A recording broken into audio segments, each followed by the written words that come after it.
जज़ाकल्लाह मुनीब सिद्दीकी कि आपने खूबसूरत आवाज़ में तिलावत कलाम पाक पेश की।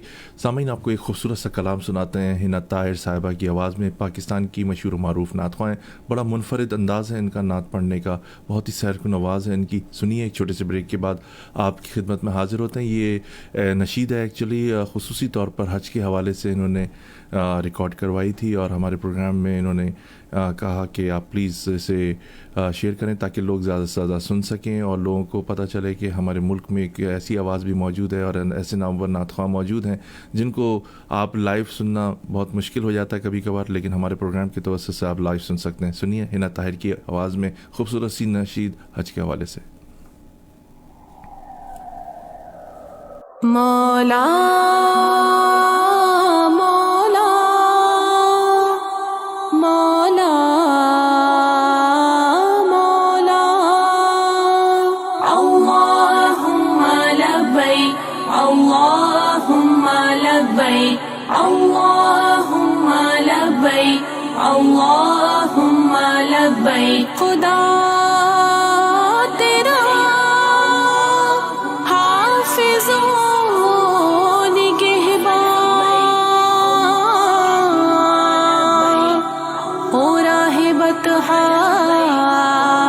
के जाने वाले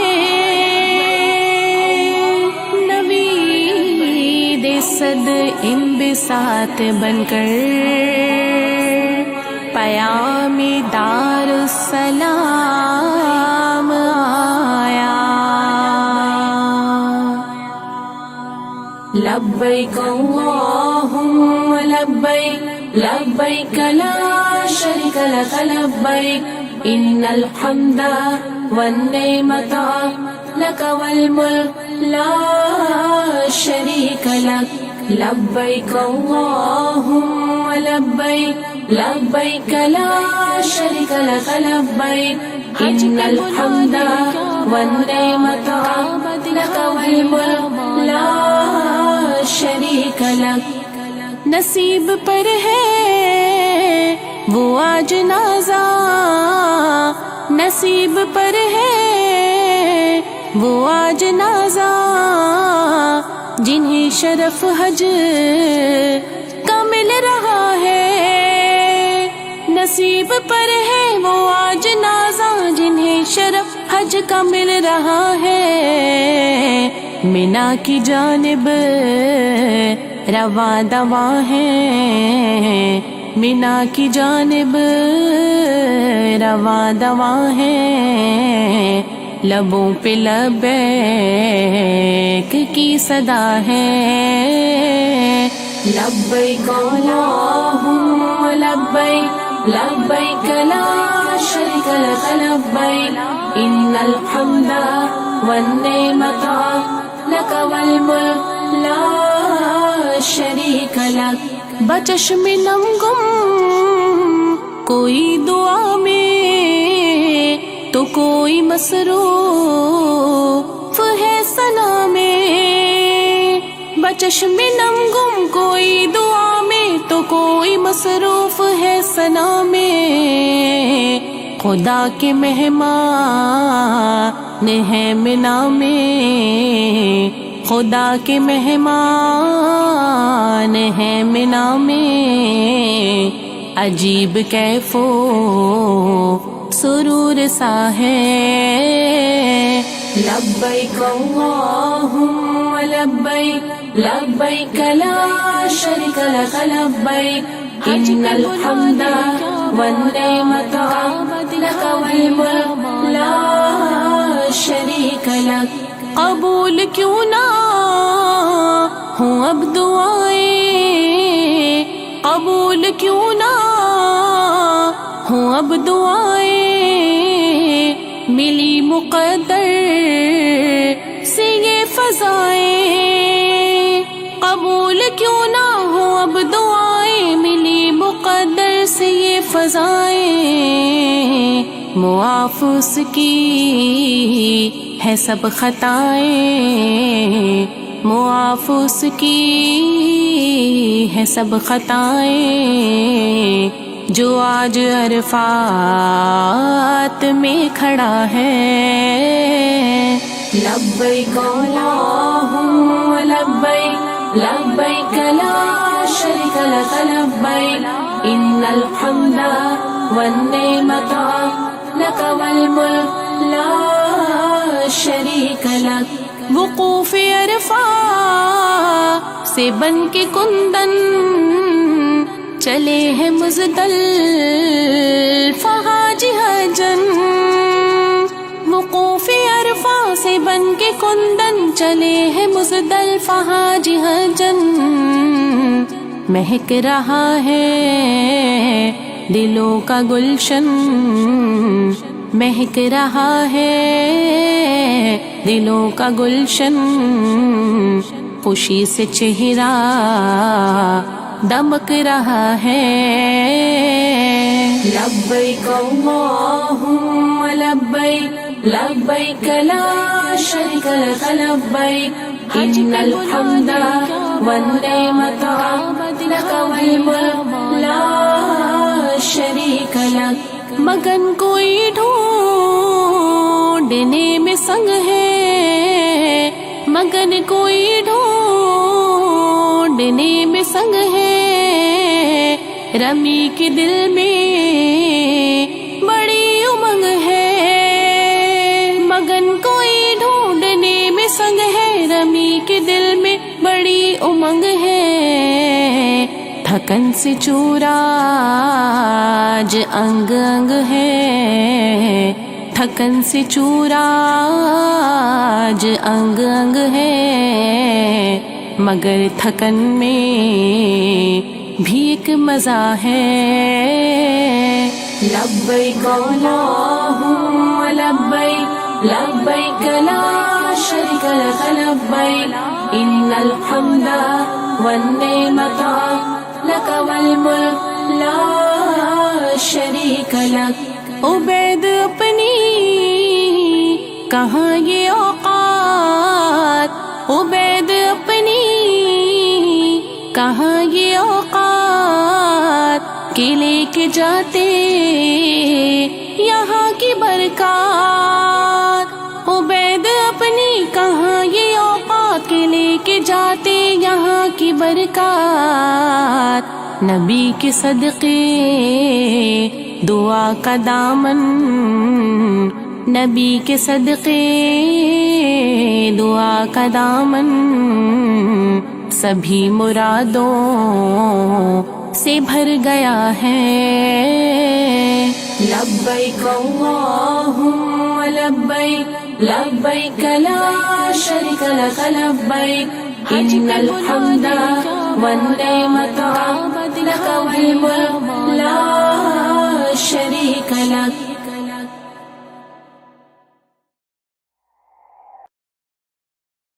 आवाज़ सुनी हिना ताहिर साहिबा की, बड़ा खूबसूरत कलाम था इनका। ये नशीद बहुत ही खूबसूरत थी हज के हवाले से, और तमाम लोगों ने जिन लोगों ने हज किया उनको हज की बहुत बहुत मुबारकबाद।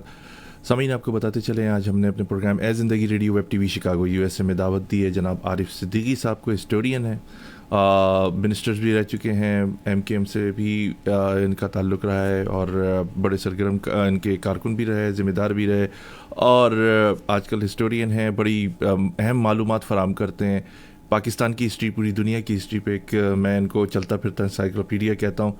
बहुत सारे मामलात होते हैं जो हम अपने लीडर्स की ज़बानी सुनते हैं कि ऐसे मामलात ऐसे हम कर देंगे, लेकिन जब हम बाय कॉन्स्टिट्यूशन, बाय लॉ और बाकी पीछे जो सतबात होते हैं, महरक़ात होते हैं, चीज़ें होती हैं, लॉज क्या कह रहे हैं इस मामले में, तो वो सिर्फ आरिफ सिद्दीकी हमें जवाब देते हैं कि ऐसा हो सकता भी है या नहीं हो सकता, या हो जाएगा, अगर होगा तो किस तरह होगा, उसका तरीक़ेकार क्या होगा।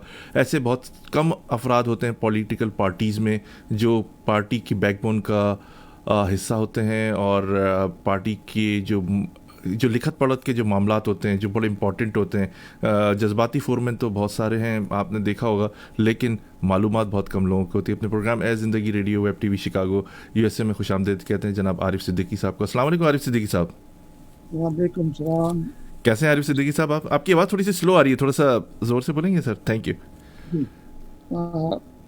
वालेकुम सलाम। थैंक यू सो मच, आपने टाइम दिया। You welcome. Thank you so much कि आपने हमारा प्रोग्राम ज्वाइन किया। मैं बहुत शुक्रगुजार हूँ आपका आरिफ सिद्दीकी साहब। वेलकम। अच्छा, आरिफ सिद्दीकी साहब, बड़ी अहम आपसे गुफ्तगू करेंगे, सूबे के हवाले से ज़्यादा हम आज गुफ्तगू करेंगे, और पाकिस्तान की जो सियासी सूरत हाल बहुत तेज़ी से जो तब्दील हो रही है, इंतखाबात भी कश्मीर में हो रहे हैं, और तालिबान का भी मसला है, MKM पे एलिगेशंस भी बहुत हैं, अल्ताफ़ हुसैन साहब पर बड़े संगीन मुकदमात हैं, सूबे की भी बात की जा रही है, पार्टियां भी धड़ाधड़ बन रही हैं, नए नए ग्रुप बन के सामने आ रहे हैं, ये एक अलग प्रॉब्लम है। आज हम आपसे गुफ्तगू करेंगे। आरिफ सिद्दीकी साहब, बहुत सारे नारे लग रहे हैं, महाजिर सूबा, कराची सूबा, जनूबी सूबा, क्या कहेंगे, किस तरह बनेगा? हमने अपने पिछले प्रोग्राम में जनाब अमजद शुएब साहब को भी बुलाया, तज्ज़िया निगार, उन्होंने बताया कि सूबे वूबे क्यों बनने चाहिए, किस तरह बने, लिसानियत की बुनियाद पर नहीं बनेंगे, ये नहीं होगा, बहुत सारी बातें हमने उनसे की। क्या कहेंगे, सूबा बनना चाहिए, नहीं बनना चाहिए? अगर बनेगा तो कैसे बनेगा? 2/3 मेजॉरिटी नहीं है, कॉन्स्टिट्यूशन का प्रॉब्लम है, हमारे आइन में बहुत सारी ऐसी चीज़ें हैं जिसमें अगर उनको चेंज करने हम जाएं तो हमें ऐवानों के अंदर हिमायत भी हासिल है। आप ज़रा ब्रीफ तरीके से बताइए हमारे लिसनर्स को कि किस तरह अगर सूबा बन सकता है और किस तरह नहीं बन सकता। बहुत शुक्रिया सर। तौसीफ भाई, आप इतने सारे सवाल एक जगह गड़बड़ कर देते हो ना, अच्छा, तो कहाँ से बदलूं? चले यहाँ से शुरू करते हैं आरिफ साहब कि सूबा किस तरह बन सकता है। चले ये सूबा की बात करते हैं कि सूबा किस तरह बन सकता है। नाम हम उसको बाद में कोई भी दे देते हैं। नहीं, मैं कर देता हूँ ताकि चीजें जो है ना वो समझ में आसान हो। जी जी, बहुत शुक्रिया। अपने जनरल अमजद शुएब साहब के पिछले इंटरव्यू के हवाले से बात की, जी जी, तो मुझे याद आया कि उसमें उन्होंने कहा कि साहब नवाज शरीफ और आसिफ जरदारी ये सब जो है ये वापस पॉलिटिकल सिनारियो में आ जाएंगे जी जी, और अल्ताफ हुसैन जो है वो नहीं आ सकती। हाँ, ये तो हमने ज़रा थोड़े देर के लिए रखा था, बड़ा इंपॉर्टेंट सवाल था कि वो क्यों नहीं आ सकते। हम पहले ज़रा सूबे पे बात कर लेते हैं कि ये किस तरह बनेगा। अच्छा, देखिए, सूबे की बात ये कि सबसे पहले ये जो बात करते हैं कि साहब वो सूबा इसलिए नहीं बन सकता कि आप सन ऑफ द सॉइल नहीं, ठीक है। तो मैं सन ऑफ द सॉइल की जो है वो डेफिनेशन को आज क्लियर कर देता हूँ। देखिए, बात यह है कि जब आप सन ऑफ द सॉइल की बात करते हो ना, तो ये जो सन ऑफ द सॉइल जो पाकिस्तान की जमीन है, इस जमीन को कौन ओन करता है? इसको ओन करती है कॉमनवेल्थ। कॉमनवेल्थ, सही, ठीक है जी जी। अब जब ये कहते हैं साहब हम सिंध के सन ऑफ द सॉइल हैं, तो क्या इनके पास सिटीजनशिप सिंध की सिटीजनशिप है या पाकिस्तान की? सबके पास सिटीजनशिप पाकिस्तान की है, चाहे वो पंजाबी हो, पठान कोई भी हो। तो अपने सूबे की सिटीजनशिप नहीं है। सूबे का डोमिसाइल है उसके पास या PRC है, सिटीजनशिप उसके पास खाली जो है वो पाकिस्तान की है। और पाकिस्तान के आर्टिकल 14 सिटीजनशिप एक्ट का उठा लिए, उसमें लिखा है कि every citizen of Pakistan is a citizen of Commonwealth. Article 15 ये कह रहा है every citizen of Commonwealth is a citizen of United kingdom. तो बात यह, हम सब के सब ब्रिटिश जो हमारी कॉमनवेल्थ है उसका हिस्सा है। तो जहाँ सिंधी सिटीजनशिप रखता है कॉमनवेल्थ की, वहाँ महाजिर भी सिटीजनशिप रखता है कॉमनवेल्थ की। ये सन ऑफ द सॉइल अगर आप हो तो महाजिर भी सन ऑफ द सॉइल। जितने भी लोग यहाँ रह रहे हैं वो सब सन ऑफ द सॉइल है। जिनके पास पाकिस्तान की सिटीजनशिप है वो सबके सब सन ऑफ द सॉइल है। आप ये नहीं कह सकते सन ऑफ द सॉइल नहीं है। क्यों? क्या आप ऐसा है तो आप कॉमनवेल्थ से निकल के दिखाओ। आप कॉमनवेल्थ से बाहर निकलते हो तो आपकी तमाम चीजें हद पहुंच हो जाती, तो आप सस्पेंशन होती है, बाहर नहीं होते। तो कहने का मकसद मेरा ये है कि ये कह देना बड़ा आसान है कि साहब आपके पास सिटीजन, और हमारे पास जो है ना, सबसे बड़ी बात ये, हम तो कॉमनवेल्थ की उस पॉकेट से, जिसको जो सब कॉन्टिनेंट ऑफ इंडिया की जो पॉकेट है, हम उस कॉमनवेल्थ से पाकिस्तान के जोग्राफी की कॉमनवेल्थ की पॉकेट में आए और हम एक्सचेंज ऑफ लैंड के तहत आए। एक्सचेंज ऑफ लैंड के तहत इसलिए आए कि अगर हम एक्सचेंज ऑफ लैंड अगर वो नहीं करते तो पाकिस्तान की 27% आबादी कभी भी पूरी नहीं हो सकती थी। किसी नेशन को मुल्क बनाने के लिए 27% आबादी चाहिए होती है। मैं पिछले इंटरव्यू में भी कह चुका हूँ। तो वो 2 करोड़ 20 लाख महाजरीन जब तक हिजरत करके पाकिस्तान के जोग्राफिया में उर्दू बोलने वाले नहीं आए, पाकिस्तान उस वक्त तक इस्लामी जमहूरिया मुल्क नहीं बना, जिसमें 9 करोड़। तो हम एक कॉमनवेल्थ की पॉकेट से दूसरी कॉमनवेल्थ की पॉकेट में आए और एक्सचेंज ऑफ लैंड के तहत। अब मेरा इनसे सवाल ये है कि नहीं साहब ऐसा नहीं है, तो मुझे बताओ क्या सिंध की जो जमीन है क्या पंजाब के अंदर आप एडजस्ट कर सकते हो? नहीं कर सकते ना, अख्तियार नहीं है। क्यों? फेडरेशन का हिस्सा हो ना, हर एक की बाउंड्रीज अलग है, मगर ये अख्तियार कॉमनवेल्थ को है। क्यों? मलका हेड है उसकी और उसने इंडिया की कॉमनवेल्थ से अपनी पाकिस्तान की कॉमनवेल्थ में महाजरों की जमीन जो है वो ट्रांसफर की है।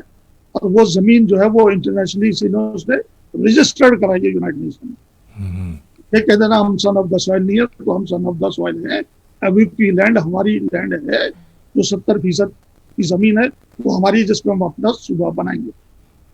अब उस पर बाज़ औक़ात आप ये कहते हो कि नहीं साहब, ये जो हमने पाकिस्तान बनाया एक वोट दे करके, भाईजान आपने राउंड टेबल कॉन्फ्रेंस के अंदर वहां ये बाइंडिंग थी कि आप फेडरेशन ज्वाइन करोगे या आप यूनियन करोगे। अगर आप फेडरेशन ज्वाइन नहीं करते और यूनियन करते तो आप इंडिया का हिस्सा होते, या सिंध दो हिस्सों में डिवाइड होता। एक जैसे पंजाब और बंगाल हुए, ऐसे जैसे एक इंडियन सिंध होता है, एक पाकिस्तान का सिंध होता। तो महावीर ने तो एक्चुअली आन करके आपको बचाया, अदरवाइज तो वो 27% आबादी सिंध में कर गया था हिंदू, 25% पे पहुंच गया था, सिंध दो हिस्सों में डिवाइड हो गया था। हाजिरों ने इस जमीन को बचाया और आज अपनी उसी जमीन पर सूबा मांग रहे। तो आप ये कहते हो कि निजाम सूबा नहीं बन सकता, तो ये आपकी भूल है। अभी 2009 के अंदर तेलंगाना सूबा बना था इंदिरा प्रदेश में, तो उसमें 117 जो MPs थे उन्होंने रिजाइन कर दिया था। जी। और प्रोटेस्ट नतीजा क्या हुआ, केस रेफर हुआ कमीशन को, और कमीशन ने उसमें जो है वो एक की जगह 4 सूबे काट दिए। तो यही हमारे साथ होगा, ये केस रेफर होगा कमीशन को। अब आप ये बोलोगे नहीं, कमीशन के पाकिस्तान के कॉन्स्टिट्यूशन में तो ये प्रोविजन ही नहीं है, जिसको ये 239(4) कहते हैं ना कि ये सूबा बनाने के हवाले से, मैं इसको नहीं मानता हूँ। लिमिट की कंडीशन है, वो लिमिट की condition exercise of the administrative power है, not geographical power. Geographical power में आर्टिकल 1 जो है वो टेरिटरी की बात करें। तो अगर ऐसा था तो जिस वक्त ये भावलपुर सूबा और हिंद को सूबे की बात हो रही थी, तो मुझे बताइए, सूबाई असेंबली ने बिल पास कर दिया, कौमी असेंबली ने बिल पास कर दिया, सेनेट ने बिल पास कर दिया, तो फिर असेंबली ने जब तमाम असेंबली के फोरम से पास हो गया तो फिर सूबा क्यों नहीं बनाया? मगर क्या किया, उसको कमीशन को रेफर कर दिया। क्यों किया कमीशन को? भाई अगर इसको असेंबली से ही बनना था तो सूबाई से हो गया, कौमी से हो गया, सेनेट से हो गया, तो फिर आपने सूबा क्यों नहीं बनाया, क्यों नहीं अनाउंस किया? क्योंकि आपके अख्तियार में नहीं था, आपने उसको रेफर किया कमीशन को। कमीशन जो है उसकी हेड मलका वो डिसाइड करती है। तो हमारा जो सूबा बनेगा वो सूबाई असेंबली या कौमी या नेशनल असेंबली या सेनेट से नहीं बनेगा, वो कमीशन बना के देगी। जैसे हिंदुस्तान में तरंगा सूबा बना, या बांग्लादेश में वो 8 उन्होंने अपनी एडमिनिस्ट्रेटिव सेक्टर में बनाए थे, तो सब वो थ्रू कमीशन हुए थे। यहाँ भी कमीशन के थ्रू होगा। ये लाल बत्ती के पीछे लगा दिया ना आर्टिकल 239(4) पे, अब लोग उसको समझते नहीं है, तो उनका कसूर।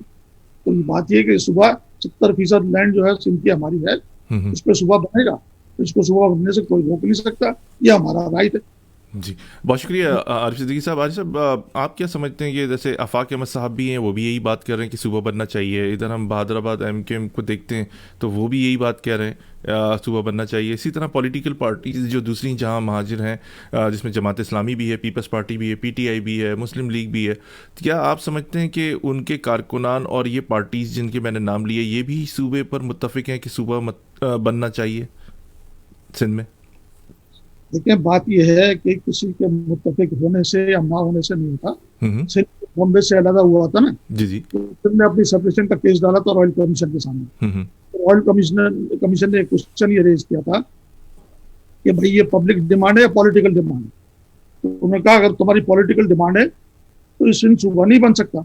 उन्होंने कहा जी पब्लिक डिमांड चाहिए। तो फिर खोड़ो साहब गए, उन्होंने लाड़काना से और शक्कर से जलसे की और वहां से पब्लिक से रेजोल्यूशन पास कराया।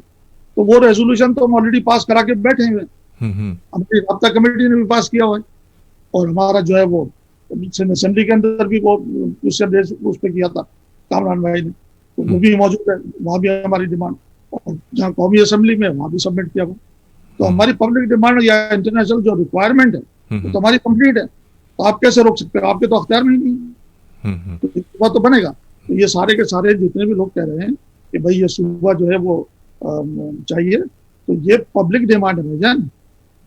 तो पब्लिक डिमांड अगर वो कर रहे हैं तो किसी की पब्लिक डिमांड को आप रोक सकते हो? अच्छा, फिर सबसे बड़ी बात यह कि जब सिंध को सेपरेट किया जा रहा था तो उसमें जो हिच थी वो क्या थी कि साहब फाइनेंशियली सिंध सूबा इसलिए नहीं बन सकता कि सूबा सिंध के पास इतना फाइनेंस या इतना रेवेन्यू नहीं है कि वो अपना सूबा बना सके। भाई कराची के साथ तो ये प्रॉब्लम ही नहीं है, कराची तो पाकिस्तान को पाल रहा है। तो जब हम वो रिक्वायरमेंट, फाइनेंशियल रिक्वायरमेंट पूरी कर रहे हैं, पब्लिक डिमांड को पूरा कर रहे हैं, तो फिर हमको सूबा बनाने से कौन रोक सकता है? इसकी क्या मजाल? और वो, और वैसे भी देखिए, मैं तो ये कहता हूँ सूबा बनाना दूर की बात है। एक्चुअल इशू क्या है, अगर मुझसे कहते हैं तो मैं तो कहता हूँ भैया कराची सूबे को बहाल करो। क्यों कहता हूँ ये कराची सूबे को बहाल करो? क्योंकि जिस वक्त पाकिस्तान बना था, तो पाकिस्तान बना था 1947 में, और उसके बाद जो है वो जुलाई के अंदर जो है वो नोटिफिकेशन निकाल के मलका ने कह दिया कि साहब ठीक है, ये पाकिस्तान एक डोमिनियन स्टेटस होगा। अब उसके बाद जो है 48 के अंदर जो है वो कराची को चीफ कमिश्नर के अंडर दे दिया गया। तो चीफ कमिश्नर जो है वो एज ए गवर्नर एक्ट करता है, और वो चीफ कमिश्नर प्रोविंस कहलाता है। तो कराची तो चीफ कमिश्नर प्रोविंस था, और सिंध जो ये कहते हैं ना सन 36 में प्रोविंस बना, ऐसा नहीं है। मेरे हिसाब से अगर सिंध की आप डेफिनेशन कहते हो प्रोविंस बनने की, तो वो 23 मार्च 1956 की है, यानी जिस वक्त पाकिस्तान जो है वो रिपब्लिक स्टेट बना। जब तक आप ऑथेंटिसिटी नहीं हुई, क्योंकि राउंड टेबल कॉन्फ्रेंस के अंदर जो कंडीशन आपके साथ लगी थी कि साहब आप फेडरेशन ज्वाइन करोगे तो आपके साथ जो है वो आप इंटाइटलमेंट होगा ये सूबे का, तो वो आपने फेडरेशन ज्वाइन की, ठीक है। अब फेडरेशन ज्वाइन की, अच्छा उस फेडरेशन के ऊपर जो है वो 3 अफराद ने साइन किए, शाहनवाज भुट्टो ने, फोड़ो ने, और तीसरा एक और सिग्नेचर था, मुझे अभी ध्यान में नहीं आ रहा। अरे सर, यहाँ पे बड़ा अहम सवाल है, ये सारी बातें अभी बड़ा जोश है, सूबा बनना चाहिए, कंप्लीट कर दूं? जी जी जी बिल्कुल। तो मैं ये कह रहा हूँ कि भाई आपके सूबे की जो ऑथेंटिसिटी हुई है ना, जब पाकिस्तान रिपब्लिक बना है तो आपकी ऑथेंटिसिटी हुई है ना। जी जी। तो भाई ये ठीक है, फॉर्मेशन आ गई, उससे पहले तो नहीं थी। अब आप ये देखिए कि जब आपकी ये फॉर्मेशन आ रही है, तो जो पंजाब की जो बाउंड्रीज थी या बंगाल की जो बाउंड्रीज थी, जो उस वक्त 2 प्रोविंस थे ईस्ट और वेस्ट, तो वो उस वक्त 23 मार्च 1956 को मशरकी पाकिस्तान, उससे पहले अगर कोई भी डॉक्यूमेंट उठा के देखेंगे तो उस समय सब में ईस्ट बंगाल लिखा है, किसी डॉक्यूमेंट में नहीं है। 47 से लेकर के सन 56 तक सब में यही लिखा है, इवन 51 का सेंसस उठा लेंगे उसमें भी ईस्ट बंगाल लिखा। तो 23 मार्च 1956 को ईस्ट बंगाल जो ईस्ट पाकिस्तान में कन्वर्ट हुआ, यानी प्रोविंशियल बाउंड्रीज उसकी किस वक्त कन्वर्ट हुई, जिस वक्त वो रिपब्लिक बना। तो सवाल ये सिंध की बाउंड्रीज उससे पहले रिकवर कैसे होगी भाई? ये तो जब रिपब्लिक बना तो फॉर्मेशन हुई ना। और जबकि हमारा जो प्रोविंस है, जिसको हम कराची का प्रोविंस कह रहे हैं, जिसकी हदूद खास तक है, वो तो भाईजान 1948 में हो गया था। आप तो 56 में बने हो। आपकी फॉर्मेशन जो सिंध प्रोविंस की है वो तो 56 की है, हमारी तो 48 की है। जैसे ही पाकिस्तान बना 47 बना, 48 में नोटिफिकेशन आ गया चीफ कमिश्नर प्रोविंस का। तो मैं इसके फेवर में नहीं हूँ कि साहब आप ये बात जो कर रहे हो कि कराची को सूबा बनाया जाए। मेरा इशू ये है कि कराची सूबा बहाल किया जाए। बहुत ठीक, इस तरीके से जो बहालपुर का सूबा है उसको बहाल किया जाए। क्यों बहाल किया जाए? क्योंकि जिस तरीके से आपके सूबे बहाल हुए एक एडमिनिस्ट्रेटिव ऑर्डर के तहत, इसी तरीके से आप कराची का सूबा बहाल करो। अब जैसे आप कहते हो थ्रू पार्लियामेंट या थ्रू कमीशन होगा, क्यों होगा भाई? सवाल ये, क्या आपके जो सूबे बहाल हुए थे थ्रू कमीशन हुए थे? नहीं, तो आपके सूबे बहाल थ्रू एडमिनिस्ट्रेटिव ऑर्डर, क्योंकि बहाली हुई थी, नए सूबे नहीं बने थे। तो सवाल ये कि जब बहाली हुई, रेस्टोर की है 1 यूनिट के बाद, तो फिर ये कराची का सूबा भी तो मौजूद था ना अपनी जगह पर।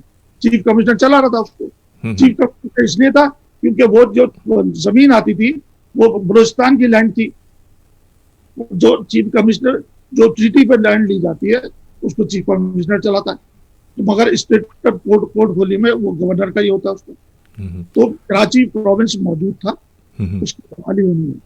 भावलपुर प्रोविंस मौजूद था, उसकी बहाली चाहते हैं। अरे सर, बड़ा अहम सवाल यहाँ पर आपसे करूंगा कि जी जी जी एक बात और, 1901 में जोग्राफिकल 2 चेंजेस हुए। जी जी। एक तो सूबा पंजाब से सूबा NWFP बनाया गया, सूबा सराय। जी जी।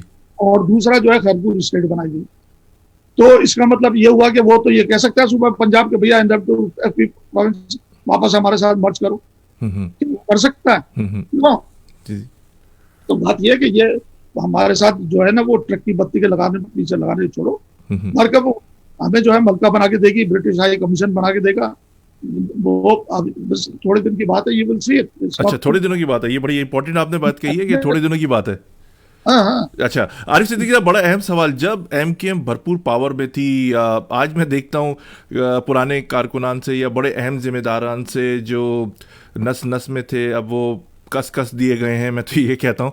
तो बहुत सारे जो कारकुनान थे वो साइडों में नज़र आते हैं, या उन्होंने अपने अलग ग्रुप बना लिए हैं, या उन्होंने जो 10 15 20 50 100 दोस्त थे आपस में उन्होंने अपने ग्रुप बना लिए। जब एमकेएम इतनी पावर में थी, जब ये काम क्यों नहीं किया गया? आवाम का ये बहुत बड़ा एक सवाल है कि 1 2 3 कहा जाता था, लोग सांस रोक लेते थे, खामोशी तारी हो जाती थी, एक आवाज़ पर दुकानें बंद हो जाती थी, हड़ताल हो जाती थी। इतनी पावर थी अल्ताफ हुसैन साहब के पास। लेकिन अब क्या हुआ कि ये सूबा इस वक्त बनाने या बहाल करने की बात की जा रही है, जो टाइम था उस वक्त क्यों नहीं किया गया ये काम?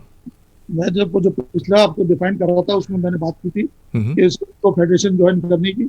ये जो लेटर है ये 29 जनवरी 1933 का, इसके ऊपर जुल्फिकार अली भुट्टो, एम ए कोड़ो और सैयद मीरान मोहम्मद शाह के सिग्नेचर मौजूद है कि हम ऐसे फेडरेशन को एक्सेप्ट करते हैं। तो ये राउंड टेबल कॉन्फ्रेंस में सबमिट हुआ था। अब जो आपने बात की अल्ताफ हुसैन साहब की, जी तो अब मैं थोड़ा सा जनरल अमजद शुहैब साहब को कनेक्ट करूं इसके साथ। जी बिल्कुल। अच्छा, जनरल अमजद शुहैब साहब ने ये फरमाया कि साहब बात ये है कि नवाज शरीफ साहब वापस आ सकते हैं, पीपल्स पार्टी वापस आ सकती है, तमाम उन्होंने कहा तमाम वो लोग जो नाअहल थे वो दोबारा आ सकते हैं, उनके वर्ड थे। दोबारा आ सकते हैं। जी जी। इवन वो हर किस्म की जो करप्शन में इन्वॉल्व हैं, किलिंग में इन्वॉल्व हैं, इवन बेनजीर के खिलाफ तो सुप्रीम कोर्ट से जब फारूक लगारी ने उसको गवर्नमेंट को टर्मिनेट किया था, तो सुप्रीम कोर्ट का उसके ऊपर फैसला है कि साहब ये एक्स्ट्रा जुडिशियल किलिंग में महाजरों की इन्वॉल्व थी। तो ये सुप्रीम कोर्ट की ऑलरेडी वर्डिक्ट मौजूद है और महाजरों को पैसे भी दिए गए, पैसे भी दिए गए। अब ये ऑन रिकॉर्ड मौजूद है। अब जनरल अमजद शुहैब साहब, असल में एक प्रॉब्लम पता है क्या, मोस्टली जो जनरल है ना ये हाई स्कूल करके आ जाते हैं, कॉलेज करके मतलब इंटर किया और आ गए। अब इनके पास बात ये ऐसी करते हैं जैसे बहुत ही हाईली एजुकेटेड लोग हैं ना, मगर जो बात मैंने शुरू में कही थी। हाँ, तो मतलब कमीशन जो अस्मा जहांगीर थी वो गलत नहीं कहती थी कि इंटर करके आ जाते हैं और उसके बाद जब जनरल बन जाते हैं अपने आप को समझते हैं बहुत बड़े सूबा, मगर इनका आईक्यू लेवल वही होता है इंटर लेवल का। तो ये जब इंटेलेक्चुअल्स के साथ आर्गू करते हैं ना, फिर आप उनकी बातें सुना करें, फिर इसीलिए आप देखते हैं ना जो भी ये कंस्पायरेसीज करते हैं कैसे खुल जाती है पब्लिक के सामने। इसलिए आईक्यू से तो नाशना है ना। इनके पास अगर इनके पास इनके कहते साहब हमारे अपने कॉलेज और इंस्टीट्यूशन में पढ़ाते हैं, तो मुझे फिर ये समझा देंगे कि इनका ये इदारा जो है वो जब कोई डॉक्टर्स लेता है तो वो बाहर के कॉलेज के पढ़े हुए लेता है, प्राइवेट सेक्टर के। इंजीनियर्स लेता है तो बाहर के पढ़े हुए लेता है। तो भैया ये इंजीनियर और डॉक्टर अपने उसके यहाँ क्यों नहीं तैयार कर लेते? इसका मतलब ये हुआ तुम्हारे पास पोटेंशियल नहीं है ना, तुम्हारे इंस्टीट्यूशन में जान नहीं है। मगर इस बात को कैसे मानेंगे? सवाल ये इंटर पास आदमी को अगर कोई पीएचडी प्रोफेसर या कोई मास्टर्स वाला या बैचलर्स वाला कुछ बात समझाएगा, उसको समझ आएगी? कभी भी नहीं आएगी। हर इंस्टीट्यूशन को देख लें आप, स्टील मिल उठा करके जनरल को दे दिया, फलाना टूल फैक्ट्री है, you name it, ship yard, ये वो सबका भट्टा बैठा नहीं बैठा। बात ये है कि इंटर पास को आदमी को उठा करके ये इंस्टीट्यूशन दोगे तो क्या होगा? सही, उसका अंजाम आपके सामने है। तो अब जो आपने बात की अल्ताफ हुसैन की, अब आ जाइए साहब। भाईजान आज मैं कह रहा हूँ तमाम लोग कान खोल करके सुन लें। जैसे जब एक फौजी आता है, टेक ओवर करता है, तो कुछ इंटरनेशनल नॉर्म्स हैं, रूल्स ऑफ बिजनेस हैं। कोई भी दोबारा रिपीट कीजिएगा आरिफ साहब, rules of international rules of business कहलाते हैं। उसका मतलब कॉन्स्टिट्यूशन एक फॉर्मेशन है। कोई भी फौजी जो है वो 10 साल से ऊपर वो मार्शल लॉ इन्फोर्स नहीं कर सकता। 8 साल के स्पैन के अंदर उसको अपने आप को अलाइनमेंट करता है। 2 साल का मैक्सिमम उसके पास पीरियड होता है। अगर वो नहीं करेगा और 10 साल से ऊपर क्रॉस कर जाएगा तो वो फिर मार दिया जाता है, क्योंकि जब वो रूल वायलेट करता है तो मार दिया जाता है। जनरल जिया की मिसाल आपके सामने। तो कहने का मकसद है जितने भी आप उठा करके देख लें मार्शल लॉ लगे, 51 कॉमनवेल्थ की स्टेट्स हैं, आप ब्रिटिश कॉमनवेल्थ सब किसमें जो आप बांग्लादेश में देख ले, कहीं देख ले, विद इन 10 ईयर्स 8 से 10 साल में बाहर निकलना पड़ता है। अब इसी तरीके से जो पॉलिटिकल सिनारियो है उसकी भी एक लिमिट है। तो वो पॉलिटिकल सिनारियो में जो एनआरओ लगा था वो क्यों लगा था? वो जब आप इस यानी सियासतदानों पे भी ऐसे अप्लाई होती है। तो भाईजान मेरी बात सुन ले, तमाम आवाम सुन ले, खासतौर से साथी सुन ले। अच्छा, कि भाईजान अल्ताफ हुसैन अगर 2023 में इलेक्शन होने जा रहा है, अगर, जो मुझे लगता नहीं है, अगर 2023 में जनरल इलेक्शन होने जा रहा है, तो अल्ताफ हुसैन एमक्यूएम लंदन को पाकिस्तान के 2023 में के इलेक्शन में पार्टी के पार्टिसिपेट करने से दुनिया की कोई ताकत रोक नहीं सकती। अल्ताफ हुसैन साहब की जो पार्टी है, ये जो दूसरे धड़े हैं, इनकी बात नहीं कर रहे हैं। जी। MQM लंदन की बात इतनी कर रहे हैं। इतनी मुतनाज़ा तकारीर के बाद, इतने मुकदमात के बाद उनको दोबारा लेके जाएंगे, आप ये समझ रहे हैं? आप मुझे बताइए कि क्या नवाज शरीफ के जो थे वो मोहम्मद अनवर साहब ने कहा कि पैसे लिए गए हैं, हमने ये सब कुछ हुआ है, मावरा अदालत कत्ल के नाम पर भी पैसे लिए गए, और जो एक्स्ट्रा जो कत्ल हुए आपस में कारकुनान के, और फिर वो जो इंडिया से रवाबित रॉक से पैसे लिए उनके एजेंट बन के, इतने सारे इल्ज़ामात के बाद अल्ताफ़ हुसैन साहब को दोबारा लेके जाएंगे, मनी लॉन्ड्रिंग के इल्ज़ामात? शांति से सुनना आप। जी जी। आपने ये तो कह दिया, ये पार्ट तो सुना दिया कि साहब इंडिया से पैसे लिए, हम्म। तो इसका वो पार्ट भी तो बताओ जो उन्होंने कहा था कि जो अल्ताफ हुसैन ने जाकर के वहां इंडिया में स्पीच की है, वो आपके जनरल सामने, जनरल ज़हीरुल इस्लाम साहब का नाम लिया था जी। हाँ, और जनरल मुशर्रफ की कंसेंट से वहां से लिख करके आई थी जो स्पीच अल्ताफ हुसैन ने वहां डिलीवर की। तो ये स्पीच वहां से लिख कर आई गई थी जो इंडिया में की गई, आपके कहने? हाँ, ये तो अनवर साहब का जहाँ इंटरव्यू आप ये हवाला दे रहे हो, जी जी। इंडिया से पैसे लेते थे, तो पूरा इंटरव्यू की बात करो ना, उसमें ये बात भी तो कही है कि साहब वो जो स्पीच थी जो इंडिया में अल्ताफ हुसैन ने की, वो तो वहां से GHQ से लिख करके आई थी, तो वो पार्ट क्यों वो अलग कर रहे हैं? क्या उनको बाय फोर्स कहा गया था कि ये तकरीर करनी है? वो उनके पास, उन्होंने कहा मेरे पास ईमेल के ऊपर सारी करस्पॉन्डेंस मौजूद है, उनके इंटरव्यू में ये बात मौजूद है, हामिद मीर ने इंटरव्यू लिया था, पूछे आप उनसे ऐसा है या नहीं है। तो अगर पाकिस्तान के GHQ की इंस्ट्रक्शन पे अल्ताफ हुसैन ने जाकर के वहां तकरीर की हिंदुस्तान में, तो कोई क्राइम किया क्या? आरिफ साहब, ये आप बहुत बड़ी बात कह रहे हैं कि MQM लंदन जिसे कह रहे हैं लोग के चैप्टर क्लोज हो चुका है, अब अल्ताफ हुसैन साहब का आना मुश्किल है, वो दोबारा आएंगे इंतखाबात में। सबर करें सर, पूरा बात मैंने की कहा जी। आप ये कहते हैं कि साहब अल्ताफ हुसैन ने पैसे लिए, ये देखे ये किताब है जनरल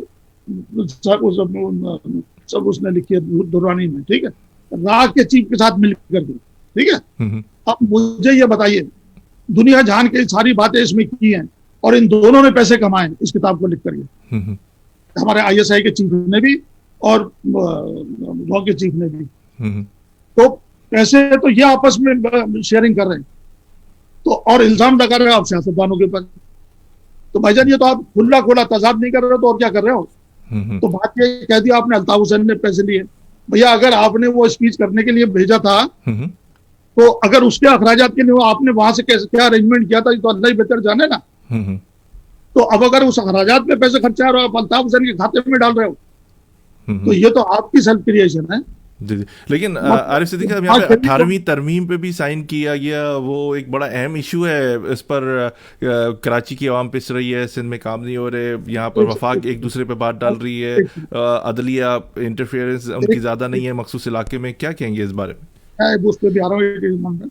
देखिए NRO का जो नोटिफिकेशन निकला था ना, जी जी, 5 अक्टूबर 2007 को, उस पर लफ्ज से हम इस्तेमाल किया है प्रोमलगेशन ऑफ NRO, ठीक है।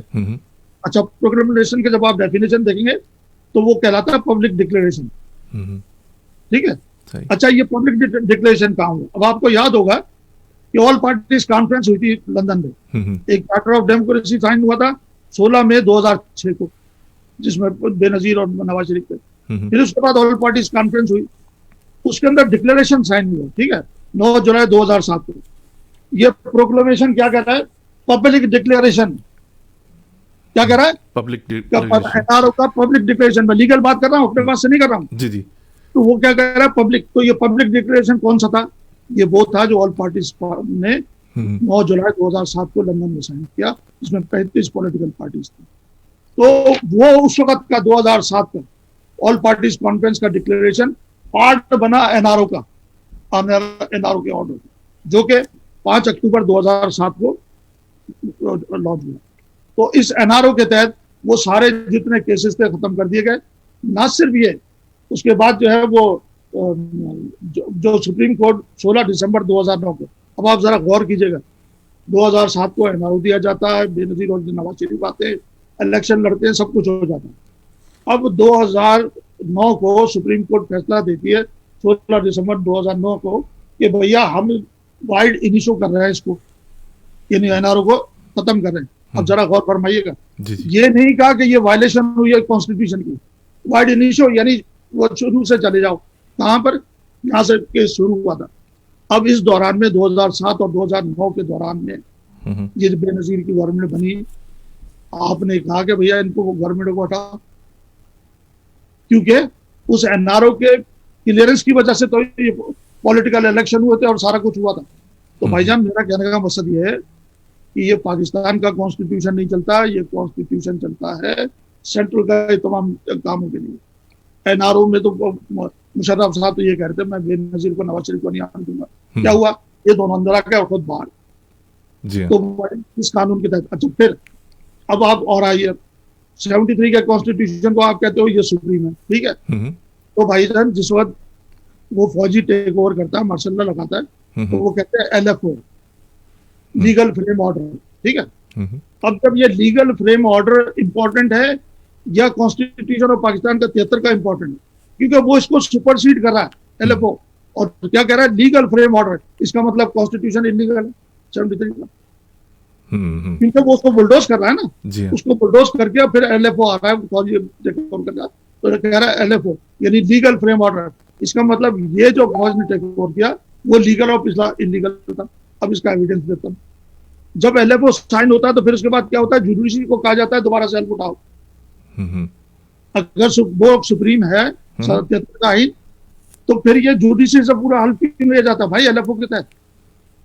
तो इसका मतलब आपका जो बॉस है ना, बॉस, वो आपका बॉस है LFO, और LFO का बॉस कौन है? LFO भी आरिफ साहब, ये LFO जरा एक्सप्लेन कर दें हमारे लिसनर को पता चले LFO क्या चीज है। Legal frame order. Legal frame order on, अच्छा ठीक है। तो इसके लफ्ज को आप ट्रांसलेट कर लो, क्या कह रहा है? Legal frame order.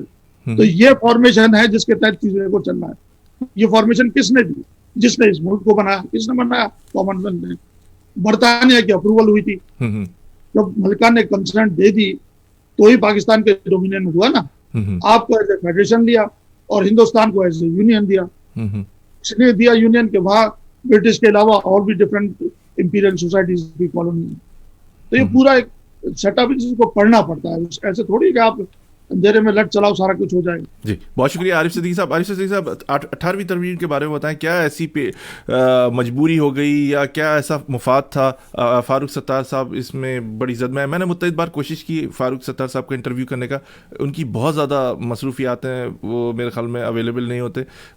मैं कोशिश करूँगा उनसे भी वजाहत लेंगे। लेकिन क्या आप पार्टी में एक अहम जिम्मेदारियों पर थे, क्या वजूहत थी कि 18वीं तरमीम पर साइन करना पड़ गया? इसका ज़रा बैकग्राउंड बताइए प्लीज़। हमारे हर कराची का शहरी ये जानना चाहता है कि 18वीं तरमीम क्यों पे हुई ऐसा। जी जी एक सेंटेंस रह गया कि आपने कहा जब एमकेएम पावर में थी सूबा क्यों नहीं बनाया? भाईजान एमकेएम के पावर में नहीं था सूबा बनाना, या गवर्नमेंट ऑफ पाकिस्तान की पावर में नहीं है, इवन स्टेट ऑफ पाकिस्तान की पावर में नहीं है। ये तो मलिका बनाएगी भाई, कॉमनवेल्थ बनाएगी। अच्छा हाँ, कमीशन बनाएगा ना भाई। जितने भी आप ये देख लें 51 कॉमनवेल्थ के कंट्रीज में सब जगह सूबे बने, किसने बनाए? कमीशन ने बनाया। ये ब्रिटिश हाई कमीशन बैठा, ये बना के देगा। जैसे सूबा सिंध किसने बनाया? ऑयल कमीशन ने बनाया ना, या किसी पार्लियामेंट असेंबली ने बनाया। चलिए साहब, आपने बात की 18th अमेंडमेंट। भाईजान 18th अमेंडमेंट मेरे हिसाब से ट्रैप है पाकिस्तान में। अच्छा जी, वो किस तरह आरिफ साहब? तो वो मकड़ी का जाला है 18th अमेंडमेंट, जिसके ऊपर जो है ना वो ये तमाम जो फ्यूडल सोसाइटी है ना इसका काम रखने वाला। और हो सकता है कि अल्ताफ हुसैन जो है जिस यहाँ 2023 के इलेक्शन में अगर हुआ और अल्ताफ उतारा तो फिर ये तमाम पॉलिटिकल पार्टीज अपनी जान छुड़ानी चाहिए। नहीं छूटेगी, इनकी जान नहीं छूटेगी। वजह क्या है? लेकिन लीगल पॉलिटिकल फ्रेमवर्क को ये जो उसकी मैं पढ़ रहा था कि उसके अंदर क्या है कि आपने ये कहा कि साहब आप पावर्स को डिसेंट्रलाइज करोगे, ठीक है जी जी। पार्लियामेंट्री गवर्नमेंट होगी, आप पावर्स को डिसेंट्रलाइज करोगे। और उस पर उन्होंने कहा है कि ये इंटरनेशनल ऑब्जर्वर जो है इसको वॉच कर रहे हैं। इंटरनेशनल ऑब्जर्वर इसको वॉच करें। अब आप ये देखिए कि पार्लियामेंट्री फ्रेमवर्क आपने चला था, उसमें उन्होंने कहा कि हम पॉलिटिकल फ्रेमवर्क देखेंगे, जुडिशरी और प्रोविंशियल गवर्नमेंट के एक्शन देखेंगे। समझे भाई? यानी आपकी पार्लियामेंट के, प्राइम मिनिस्टर के, जुडिशरी के और प्रोविंशियल गवर्नमेंट के हम वॉच करेंगे इनको कि ये जो इन्होंने डिसेंट्रलाइजेशन ऑफ पावर की बात की है ये ऐसा कर रहे हैं या नहीं। ठीक है, फिर आगे लिखता है पॉलिटिकल प्लेयर्स को जो है वो टेस्ट किया जाएगा। तो इसके ऊपर जो तमाम स्ट्रेंथ जो अथॉरिटीज हैं वो इसको वॉच कर रही है इंटरनेशनली, क्लियर लिखा उसमें। अब इसमें आप जाकर के देखेंगे जो सुप्रीम कोर्ट ने जुडिशियल अपॉइंटमेंट में, जो अभी आपने स्टेट डिपार्टमेंट न्यूज कल जंग अखबार में देखी ना आपने, तो उसने क्या कहा कि साहब जो जजेस हैं वहाँ अदालतों से फैसले नहीं हो रहे और पॉलिटिसाइज जजेस। अब ये जो मैं ट्रैप कह रहा हूँ ना, 18वीं तरमीम कब पास हुई है? 19 अप्रैल 2010 को। उसका पहला चार्ज कल लग गया आपकी जंग अखबार में। वो क्या कह रहे हैं, उसका अपने सुप्रीम कोर्ट जब अपना फैसला सुना रही है इसके ऊपर 21 अक्टूबर 2010 को, जब इन्होंने 18 अमेंडमेंट को लेकर कोर्ट में, तो वो क्या कह रहा है उसको para number 4 supreme court judgment dated 21 October 2010, the proceeding of appointment of the जजेस इज मैलिफाइड। कि जो जजेस पे अपॉइंटमेंट का तरीका रखा है ना, ये मैलिफाइड। ये 21 अक्टूबर 2010 का सुप्रीम कोर्ट का ये फैसला है इसके 18 अमेंडमेंट के हवाले से। तो उसमें जो वायलेशन थी उसमें ये थी। अब ये जो मैलिफाइड इंडिकेशन है वो कल जन अखबार में के साहब स्टेट डिपार्टमेंट ने कहा है कि साहब ये पाकिस्तान के अंदर जो जजेस हैं ये सही काम नहीं हो रहा, अदालत अदलिया क्लियर नहीं है, पॉलिटिसाइज है, लफ्ज इस्तेमाल किया है, अदलिया पॉलिटिसाइज है। और यही बात एग्जैक्टली सुप्रीम कोर्ट ने अपने फैसले में लिखी थी 21 अक्टूबर 2010 को कि साहब ये जजेस के अपॉइंटमेंट का जो तरीका है ये मैलिफाइड है, यानी करप्शन पे मोहित है। अच्छा साबित होगी। तो इसका मतलब जो चार्जेस आप पे लगाए थे उस चार्जेस को उन्होंने कल जो है न्यूज मैंने पढ़ी तो वहां वो कंफर्म हुई। वो 24 जुलाई 2021 के जंग अखबार में छाया हुई स्टेट डिपार्टमेंट के हवाले से। तो मेरा कहने का मकसद ये है कि ये 18 अमेंडमेंट जो हुकूक में जो महाजों के ना जो छीन रहे, लोकल बॉडीज को नहीं दे रहे सारी पावर्स पंजाब में सब जगह, तो ये इन सब का तो काम लगने वाला है। क्योंकि ये तमाम की तमाम पॉलिटिकल पार्टी जब अपनी दिए हुए कमिटमेंट को पूरा नहीं करेंगी तो इंटरनेशनल सिनारियो जो एक्शन लेगी। अब आप बोलोगे कैसे एक्शन लेगी? भाई क्या मुजीबुर रहमान के उसमें नहीं लिया था? असल में झगड़ा क्या है, चाहे जितनी भी पॉलिटिकल पार्टीज हैं आप इन सबको उठा करके देख लो, ये सारी की सारी political parties feudal Lord system से और कैपिटल सोसाइटी से रिलीवेंट है। जी आखिरी जी ये अगर इस सिस्टम को कोई कॉर्नर कर सकता है तो वो सिर्फ और सिर्फ अल्ताफ हुसैन है, जो गलियों से कूचों से एक आम आदमी को उठाता है लेकर आता है, तो उसमें कोई फ्यूडल या कैपिटलिस्ट आदमी नहीं है। तो जो वेस्ट एंड का जो अगला एजेंडा है जो मुझे नजर आता है वो तो मुझे लग रहा है इंशाल्लाह अगला जो है वो सरबराह अल्ताफ हुसैन होगा। अच्छा, बहुत शुक्रिया आरिफ सिद्दीकी साहब। बड़ा अहम सवाल अल्ताफ हुसैन साहब के मुतालिक आपने कहा। ये प्रोग्राम का मैं आखिरी सवाल कर रहा हूँ, बड़ा अहम सवाल है। पार्टी में आप बड़ी अहमियत के हामिल थे, आप बहुत करीब थे अल्ताफ हुसैन साहब के। अभी हाल ही में मैंने इंटरव्यू किया जनाब आफाक अहमद साहब का और उनसे गुफ्तगू हुई। उनकी बातें सुनने के बाद उन्होंने हर तरीके से कहा कि मैं तो अल्ताफ हुसैन साहब का इस्तकबाल करने के लिए भी तैयार हूँ और पाकिस्तान आए। इंटरव्यू करने के बाद बहुत सारे हमारे लिसनर्स ने और बहुत सारी जो महाजिर हैं उनकी ये ख्वाहिश नज़र आई कि अल्ताफ हुसैन साहब और आफाक अहमद साहब का इत्तेहाद हो जाए। अब ये इत्तेहाद कैसे मुमकिन है, इसमें बड़ी पेचीदगियाँ हैं। माजी में कुछ लोगों ने पेशरफ्त की, जिस तरह आफाक अहमद साहब ने जिक्र किया अपने इंटरव्यूज़ में कि एक प्रोफेसर साहब भी थे और भी बहुत सारे लोग थे दानिश्वर, उनसे बात आगे बढ़ाई कि जो खूनरेजी हो रही है, आपस में लड़ रहे हैं, महाजिर मर रहे हैं, इत्तेहाद होना चाहिए। और आफाक अहमद साहब के इंटरव्यू के बाद ये एक बात जोश भी पकड़ी कि अल्ताफ हुसैन साहब और आफाक अहमद साहब एक पेज पर आ जाएं।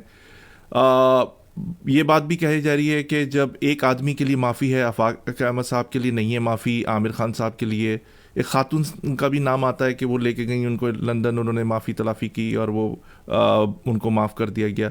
और आफाक अहमद साहब जो हैं अगर उनसे इत्तेहाद हो जाता है, क्या आप समझते हैं ये मुमकिन है?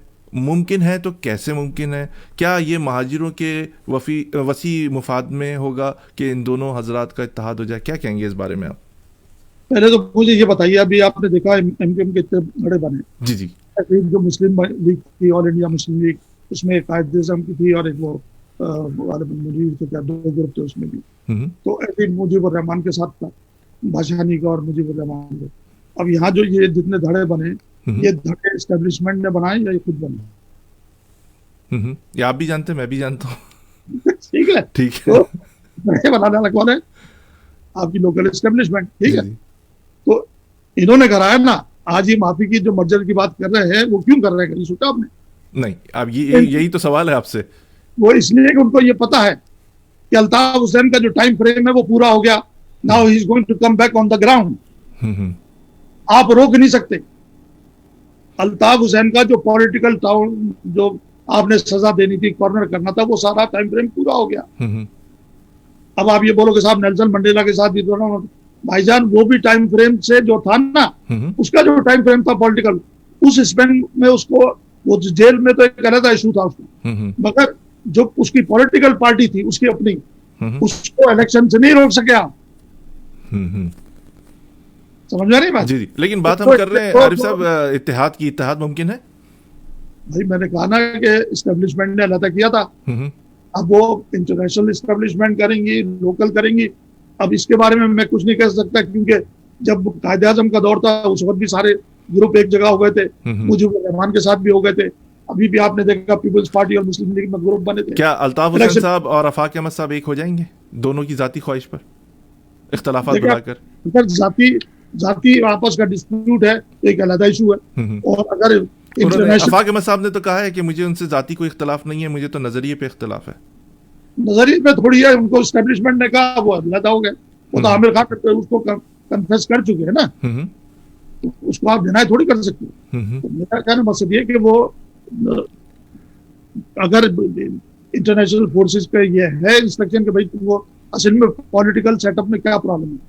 देखिए हमारे पास जो डेमोक्रेसी है वो कहलाती है फ्रेंचाइज डेमोक्रेसी, और फ्रेंचाइज डेमोक्रेसी की कंडीशन ये है कि आपको बैठ करके टेबल पे चीजें सेटल करनी है, ये बाइंडिंग है उसकी। ये आप बार बार एमक्यूएम को देखते थे ना, ये पॉलिटिकल सिनारियो में जाती थी, फिर निकल के आ जाती थी, फिर जाती थी, फिर निकल। वजह क्या थी? ये इंटरनेशनल प्रेशर होता है कि नहीं तुमने टेबल पे बैठ करके बात करनी है, ज्वाइन करना है। वो हमें पता है कि तुम्हारे मुतालबात नहीं मानेंगे, तुम वो वायलेट करेंगे, ये जो वायलेट होगा वो हमको तुम उसकी डिटेल दे देना, साहब ये एग्रीमेंट क्या था, कहना उसकी कॉपी हमें चाहिए, ताकि कल जब हम इनके खिलाफ फैसला करें तो फिर उसके बाद जो है वो डॉक्यूमेंट खुद बोलेगा। और यही एग्जैक्टली पेरीपुर रिपोर्ट में हिंदुस्तान में हुआ था, जब मुस्लिम लीग के साथ जो है वो हिंदू जो है कांग्रेस जाती कर रही थी, उसके ऊपर यही किया गया था। पेरीपुर रिपोर्ट बनी थी, उसमें सारा इन्वेस्टिगेट करके दिया था, वो रॉयल कमीशन हवाले कर दिया गया उसके बारे में। Thank you so much Arif Siddiqui साहब, क्या आपने हमारा जी जी आखिरी बात में कहना चाहूंगा जी क्योंकि हम तो ये सूबे की बात कर रहे हैं ना, जी जी, महाजरों के साथ तो बार बार हुआ धोखा। वहां से आप लेकर के आए कि हमें पहले हिंदुओं के उससे बचाओ, और आगे अब इसके ऊपर और मिन्नतें समाजियत की हैं ये। अब अगर मैं गलत कह रहा हूँ तो हमारे जो सिंधी भाई खास तौर से दूसरे, वो 24 दिसंबर 1943 की जो जीएम सैयद ने कायदे आज़म को इनवाइट किया था कराची के अंदर, और उसके अंदर जो तकरीर की है वो खुद जो थे वो उसमें मेहमान कमेटी के चेयरमैन थे जीएम सैयद, और उसमें वो तकरीर आप निकाल लो, और उन तकरीर में देखो क्या उन्होंने महाजरों से मिन्नतें की या नहीं की है कि भाईजान खुदा के वास्ते आओ पाकिस्तान में, सिंध में आबाद हो जाओ और हमको इस हिंदुओं के तसल्लुत से निकालो, ठीक है। इसी बात को अगर आप जाकर के देखोगे तो जो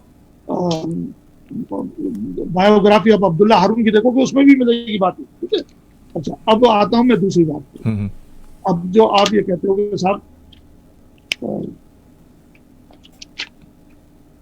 ऐसा था कि पाकिस्तान जब महाजरों को सूबे का परमिशन मिली, ठीक है, मतलब बनाने का ऑफर की ने 1969 की बात है, ठीक है सर, ये छाया हुआ।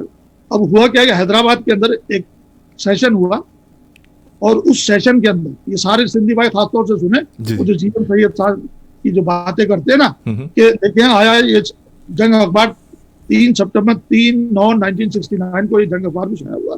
हैदराबाद में नए और पुराने सिंधियों की कॉन्फ्रेंस के नवाबजादा जाहिद अली खान के बंगले पर शेख अब्दुल मजीद सिंधी की सदरात में हुई, जिसकी खबर जंग इस अखबार में में जीएम सैयद, जान मोहम्मद अब्बासी, जैद लारी, मीर अली अहमद राजदी, नवाब जाहिद अली खान, मोहम्मद अयूब खोड़ो और हैदर बख्श जुत्तोई, ठीक है, मशमूल दी करके, जिसमें जस्टिस लारी कराची के मुमताज शामिल थे। उसमें जीएम सैयद साहब ने हल्फ उठा के कहा, क्या कह रहा हूँ, ऑन ओथ था कि भाई महाजर जो है वो कराची सूबे का जो ऑफर मिली है इस ऑफर को रिजेक्ट कर दें, ठीक है सर, मना कर दें। और मैं ये हल्फिया कह रहा हूँ वो उस कन्वेंशन में जिसमें जाम जिनसन ने ऐलान किया कि मैं खुदा को हाजिर नाजिर जानकर कहता हूँ कि अगर अंसार ए महाजरीन में कोई फर्क सिंधियों में और इनमें महाजरों में हो तो रोज़े महशर वाले दिन मेरी बख्शिश जो है वो ना हो। जी सही, बहुत शुक्रिया जी। आरिफ सिद्दीकी साहब, इस कलील वक्त में आपने जी यानी वो कह रहे हैं कि अगर महाजरों के साथ नाइंसाफी हुई तो ये रोज़े महशर वाले दिन मेरी बख्शिश नहीं होगी। और यहाँ क्या कर रहे हैं, कोटा सिस्टम लगा रहे हैं, नौकरी सारा कुछ कर रहे हैं। तो ये पूरी के पूरे जितने भी हमारे सिंधी भाई है ना, खासतौर पर उनको सोचना चाहिए कि आप सबके साथ, आप कहते हो ना जिम सही फॉलो। आरिफ सिद्दीकी साहब, क्या ख्याल है कि अयाज लतीफ पिलेजो साहब और आपको आमने सामने रख के गुफ्तगू की जाए इस मामले पर? बड़ा अहम है, सूबा बनना चाहिए नहीं बनना चाहिए, आप भाई क्यों नहीं बनना चाहिए? सवाल ये है कि जब आपने सूबा मांगा, जब सिंधियों ने सूबा मांगा तो आपने क्या उसमें अपनी पिटीशन में लिखा कि साहब हमको नौकरियां नहीं दी जाती, 75% नौकरियां जो है वो हिंदुओं के पास है। तो उसने लिखा 15 इंस्पेक्टर्स अपॉइंट हुए, उसमें से 4 जो है वो मुसलमानों को लिया, 10 कलेक्टर अपॉइंट किए गए और उस 10 के अंदर से जो है वो एक जो है वो मुसलमान लिया गया, मुसलमान सिंधी। तो आपने यही जिन बुनियादों पर, और वहां आपका बेसिक डिस्प्यूट क्या था कि आपके पास साहब सिंध के पास पैसा नहीं है कि वो अपने आप को सूबे के अख्तियारात अफोर्ड कर सके, तो भैया कराची के पास तो सूबे के अख्तियारात भी है। और जिन बुनियादों पर आपने पलीजो साहब ये सिंध का सूबे का मुतालबा किया था ना कि ये जाती है, उससे कहीं ज्यादा जाती है तो हमारे साथ है। आप खुद अपनी पिटीशन में कह रहे हो कि सिंध का जमींदार इतना गरीब हो गया है कि उसके पास खाने को रोटी नहीं है। मैं नहीं कह रहा हूँ, आपका डॉक्यूमेंट कह रहा है कि आपके पास खाने को रोटी नहीं है, अगर कोई बीमार हो जाए तो इलाज नहीं करा सकते, कोई मर जाए तो कफन नहीं दे सकते। ये सब आपने लिखा है। उसमें यह भी आपने लिखा कि साहब जब उससे सवाल पूछा गया कि क्या हिंदुओं की आबादी सिंध के अंदर 27% से कम है, आपने कहा हाँ। तो वो जो तो आपके वकील ने कहा हाँ, वो क्यों कहा? क्वेश्चन नंबर 131 है, पेज नंबर 135, उठा के खोल के देख लो कि रॉयल कमीशन ने सवाल किया नहीं किया। तो वो उसमें सवाल जो वो पूछ रहा है वो यही पूछ रहा है ना, क्योंकि अगर 27% हिंदुओं की आबादी होती तो सिंध हिस्सों में तकसीम हो गया था और ये हो जाती। 1928 की बात है। वो तो GM सैयद वहां से बुला करके लिया है, अलीगढ़ और दिल्ली से, कलकत्ता से मुसलमानों को। वो अगर नहीं आते तो ये सिंध हिस्सों में डिवाइड हो गया था। तो जब इन्होंने देखा हिंदुओं ने कि अब ये जब वहां से लेकर के आ गए 3.5 लाख वहां से उर्दू बोलने वाला मुसलमान आया था, 39 लाख की उसको आबादी थी, 10% का फर्क पड़ गया। जब उन्होंने देखा कि अब हम कुछ नहीं कर सकते तो उसके बाद 17 जुलाई 1928 को हिंदुओं में और मुसलमानों में एक माहिदा हुआ कि साहब ठीक है। अच्छा, वो माहिदा क्या हुआ कि 50% जो सीटें थी वो मुसलमानों के पास रहेंगी, असेंबली की मिनिस्ट्री भी ऐसे ही, और जो है वो 45% हिंदुओं के पास, 5% पारसियों के पास। भाई हिंदुओं की 25% आबादी थी, तो आपने 45% पे क्यों एग्रीमेंट किया उनके साथ 17 जुलाई 1928? आपका एग्रीमेंट आपको नहीं बता रहा। जी, बहुत शुक्रिया आरिफ सिद्दीकी साहब। हमारे प्रोग्राम का वक्त क्योंकि अभी खत्म होने पर है, बहुत शुक्रिया कि आपने हमारा प्रोग्राम ए जिंदगी radio web TV Chicago USA join किया। सर, मैं आपका बहुत शुक्रगुजार हूँ। इसी तरह जहमत देंगे, बड़ी अहम गुफ्तगू की, बड़ी मालूमात दी आपने कि किस तरह सूबा बहाल किया जा सकता है या बन सकता है, क्या राइट्स हैं, क्या कानून है, क्या कॉन्स्टिट्यूशन है, सारी बातें आपने वजाहत दी। किस तरह इत्तेहाद हो सकता है, किस तरह नहीं हो सकता, कौन करवा सकता है, कौन नहीं करवा सकता, कौन धड़े बना रहा है, कौन नहीं बना रहा, कौन क्या चाहता है, इस पर आपने बहुत अहम गुफ्तगू। आपका बहुत बहुत शुक्रिया। अल्लाह हाफ़िज़। 18 अमेंडमेंट का जो ऑब्जर्वेशन है इंटरनेशनल, ये महाजरों को अपने, आप ये कहते हो ना कि ये उसको सपोर्ट करके, यही 18 अमेंडमेंट आपको आके हुकूक देके जाएगी। आपका thank you so much sir, thank you so much. अल्लाह हाफ़िज़। सामीन, हमारे दरमियान में आरिफ सिद्दीकी साहब थे, आपने उनकी गुफ्तगू सुनी। इस सारे गुफ्तगू में आपने अहम बात जो देखी थी कि सूबे की बात हो रही है। तमाम पॉलिटिकल पार्टीज़ जो कराची में हैं इस वक्त, उसमें महाजिर जो मौजूद हैं, चाहे वो PTI हो, जमात इस्लामी हो, इन लोगों को अगर वाकई सूबा चाहिए, अपने हुकूक, जो कोटा सिस्टम की बात करते हैं, जॉब्स की बात कर रहे हैं, तालीमी इदारे बंद हो रहे हैं, यहाँ पे मैं एक ही रिक्वेस्ट करूँगा कि आपका पहले इत्तेहाद होना बहुत ज़रूरी है। इत्तेहाद के बगैर नहीं कुछ हो सकता, चाहे वो कोई भी पॉलिटिकल पार्टी हो। आफाक अहमद साहब की महाजिर कौमी मूवमेंट हो, या PTI के अंदर हमारे बहुत सारे लोग हैं महाजिर, वो हैं, या मुस्लिम लीग में नवाज शरीफ साहब की पार्टी में, और या जमात इस्लामी में, सबको एक होना पड़ेगा। पीपल्स पार्टी में हो, सबको एक होना पड़ेगा। MKM की जितने भी धड़े हैं, PSP है, सबको एक होना पड़ेगा अगर सूबा चाहिए तो। अगर हम सिर्फ अल्फाजों की और आपस में बहस मुबाहिसा करते रहेंगे, अल्फाजों की गोलाबारी एक दूसरे पे करते रहेंगे, तो ये सूबा तो नहीं बनेगा, लेकिन अल्फाजों का गोला बारूद जमा हो जाएगा एक जगह और एक दूसरे से इख्तलाफात पैदा होते रहेंगे। पहले एक पेज पर आना ज़रूरी है, फिर बात के वो कहते हैं ना, जहाँ दो बर्तन होते हैं खटक तो ज़रूर होती है। आप खटखटाते रहें, चलता रहेगा, लेकिन अगर आप वाकई चाहते हैं सूबा बनना चाहिए, इससे महाजिर कौम के मसले हल हो सकते हैं।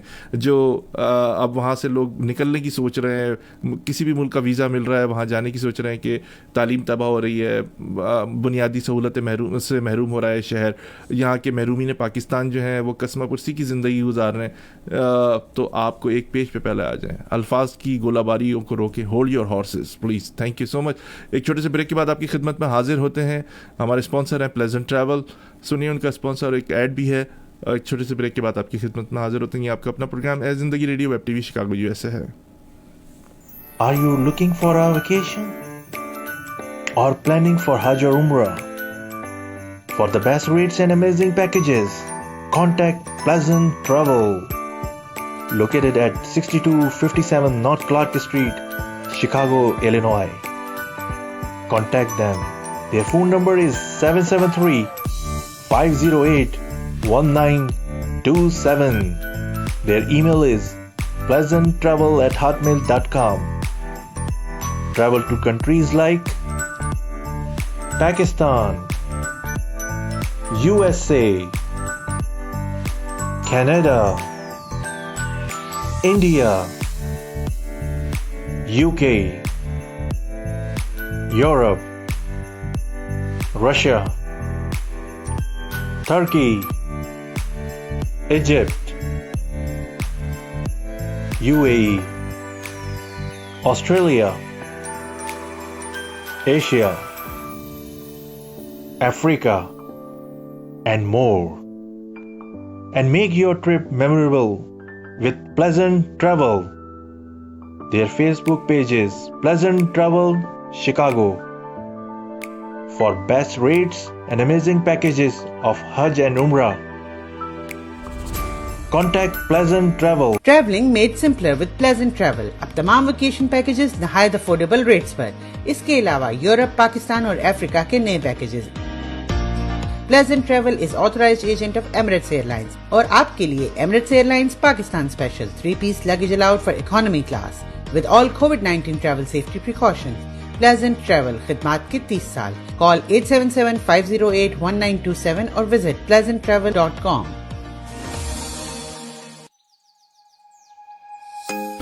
ख़वातीन हज़रात, क्या आप देसी ग्रॉसरी करना चाहते हैं और आपको मसाइल हैं दरपेश शोरगुल, ट्रैफिक और पार्किंग के? तो अब इन मसाइल से आपको बिल्कुल घबराने की ज़रूरत नहीं है। आपकी खिदमत में हाजिर है हलाल मार्ट वसी कार पार्किंग के साथ 5158 मेन स्ट्रीट, स्कोकी, इलिनॉय पर आज ही तशरीफ लेकर आइए। इनका फ़ोन नंबर है 847-213-0636। हलाल मार्ट पाकिस्तानी, इंडियन, बांग्लादेशी और नेपाली ग्रोसरी का वसी मरकज़। 100% हलाल ज़बिया गोश्त ये आपको मुहैया करते हैं। गोट, लैम, बीफ, चिकन 100% हलाल ज़बिया इनके पास मौजूद है। हलाल मार्ट आपको फ्रोज़न फूड भी मुहैया करता है। वसी तादाद में इनके पास फ्रोज़न फूड मौजूद है, जिसमें हलाल ज़बिया, beef patty, chicken patty, nuggets, hot dogs इनके पास मौजूद हैं। वसी तादाद में इनके पास फ्रोज़न फूड भी मौजूद हैं। नान, पराठे, चपातियाँ, शीरमाल, ताफ्तान इनके पास आइए और इन्हें खिदमत का मौका दीजिए। हलाल मार्ट। और आपके लिए हलाल मार्ट ने फ़खरिया पेशकश रखी है केटरिंग की। इनसे केटरिंग करवाइए इंतहाई सस्ते दामों पर उम्दा और लसीज खाने। अपने दोस्तों की तवाज़ा कीजिए। शादी ब्याह और दीगर तकरीबात के लिए इनसे अपना आज ही ऑर्डर बुक करवाइए। 847-213-0636। हलाल मार्ट। तो समझ आपने ये हमारे स्पॉन्सर और एड सुने। आप इनके पास जाइए, प्लेजेंट ट्रैवल के पास बेहतरीन इनके पास रेट्स अवेलेबल हैं। अभी छुट्टियां भी चल रही हैं, पाकिस्तान जाइए, घूमिए फिरिए और वैक्सीन ज़रूर लगवाइए। वैक्सीन लगवाना बहुत ज़रूरी है, उसके बगैर घूमना फिरना मना है आपके लिए मेरी तरफ से। आपको एक खूबसूरत सी शायरी सुनाते हैं परवेज़ अनवर वदावन साहब की। बकरा ईद के हवाले से थी, बहुत खूबसूरत शायरी की है उन्होंने। सुनी, एक छोटे से ब्रेक के बाद आपकी खिदमत में हाजिर होते हैं। अस्सलाम वालेकुम। आज हम बकरा ईद पे ना ये बकरों का एक शो कर रहे हैं, तो देखिएगा बकरा क्या कहता है, क्योंकि यहाँ तो बारिश हो रही है, तो किसी ने बकरा ख़रीदा है और बकरा लेके आए हैं, तो अब बकरा क्या कह रहा है। तो शुरू करते हैं पोएम को। बारिश हुई तो बकरा बोला, मुझे कहाँ सुलाओगे, छोटा सा तो घर है तुम्हारा, क्या ड्राइंग रूम में सुलाओगे। ये बारिश की बात है, बारिश हुई है ना, तो कोई बकरा ख़रीद के लाए हैं, तो उन्होंने बोला बारिश हुई तो बकरा बोला, मुझे कहाँ सुलाओगे, छोटा सा तो घर है तुम्हारा, क्या ड्राइंग रूम में सुलाओगे। गर्मी का मौसम है, हब्स बहुत हो रहा है, क्या एसी ना चलाओगे।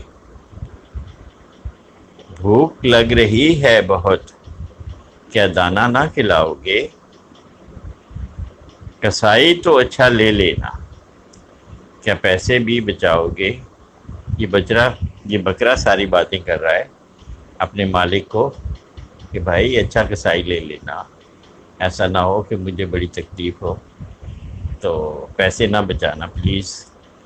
कहता है गोश्त मेरा ना गला तो क्या पपीता भी लगाओगे। कसाई तो अच्छा ले लेना, क्या पैसे भी बचाओगे। गोश्त मेरा ना गला तो क्या पपीता भी लगाओगे। गरीबों में भी बांट लेना, क्या खुद ही खाओगे। ये बकरे बेचारा नसीहत करे जा रहा है कि भाई सब गरीबों को दो, इसमें सब गरीबों का भी हिस्सा होता है, सिर्फ खुद खाने के लिए नहीं है। कहता है गरीबों में भी बांट लेना, क्या खुद ही खाओगे।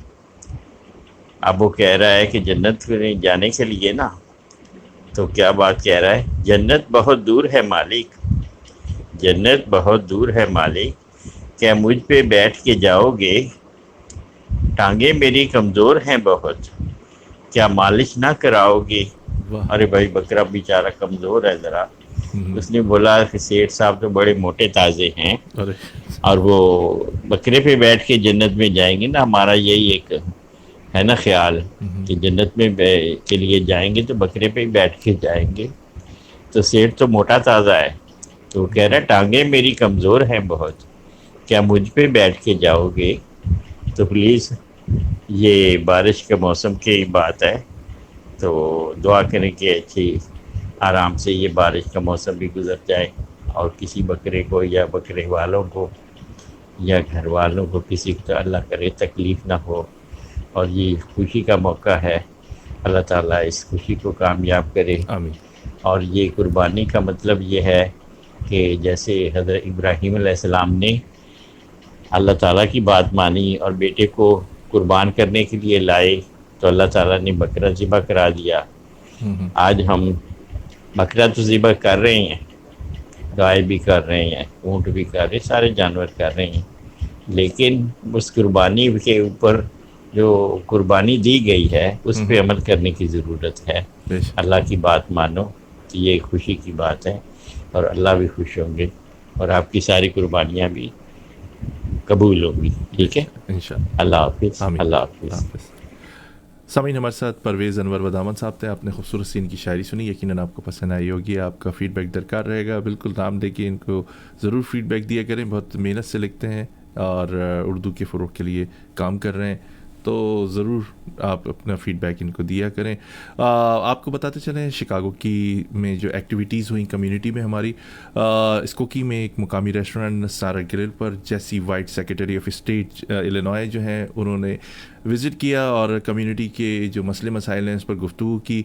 रफ़ीक साहब ने ये प्रोग्राम ऑर्गेनाइज़ किया अपने रेस्टोरेंट पर, रफ़ीक साहब और अमीन साहब ने, और कम्युनिटी के जो भी मसले मसाइल हैं उस पर secretary of state Jesse White driving licence, businesses, ID card, और जो सीनियर सिटीज़न हैं उनको जो मसले दरपेश हैं उस पर उन्होंने गुफ्तगू की। दाद के मुस्तहिक हैं रफ़ीक साहब और अमीन साहब के खूबसूरत सा प्रोग्राम उन्होंने ऑर्गेनाइज़ किया। मीडिया से ताल्लुक़ रखने वाले जनाब शराज साहब ने खुसूसी तौर पर इसमें शिरकत की। नफीस रहमान रहमान साहब जो कम्युनिटी के लिए दिन रात काम कर रहे हैं, वो भी मौजूद थे, जैसी वाइट के साथ होते हैं। अगर आपको कोई प्रॉब्लम भी है तो आप उनसे अपने शेयर कर सकते हैं अपनी बातें। बहुत सारे लोगों को इंग्लिश का प्रॉब्लम है तो वो उनसे उर्दू में भी बात कर सकते हैं। नफ़ीस रहमान साहब की ये काविशें, ये खिदमात कम्युनिटी के लिए, उनको खराज तहसीन पेश करते हैं। आप भी उनसे कांटेक्ट कर सकते हैं अगर कोई आपको मसले मसाइल हैं। जैसी वाइट एक फ्रेंडली आदमी है और जो भी मसले होते हैं बड़े गौर से सुनते हैं, जायज़ आपकी बात मानते हैं और बिल्कुल अपने मसले उनके पास लेके जाइए। सामीन, इसके साथ ही मोहम्मद तौसीफ़ सिद्दीकी को इजाज़त दीजिए। अल्लाह आपका हमारा सबका निगहबान। अगले इतवार को इंतहाई अहम प्रोग्राम हम करने के लिए जा रहे हैं, ज़रूर सुनिएगा। एक अहम शख्सियत हमारे दरमियान होगी। पाकिस्तान वक्त के मुताबिक रात 11 बजे संडे और शिकागो टाइम के वक्त मुताबिक 1 बजे दोपहर संडे को आपकी खिदमत में तौसीफ़ सिद्दीकी हाजिर होगा। सुनते रहिए ए ज़िंदगी radio, web TV Chicago USA। अल्लाह हाफ़िज़।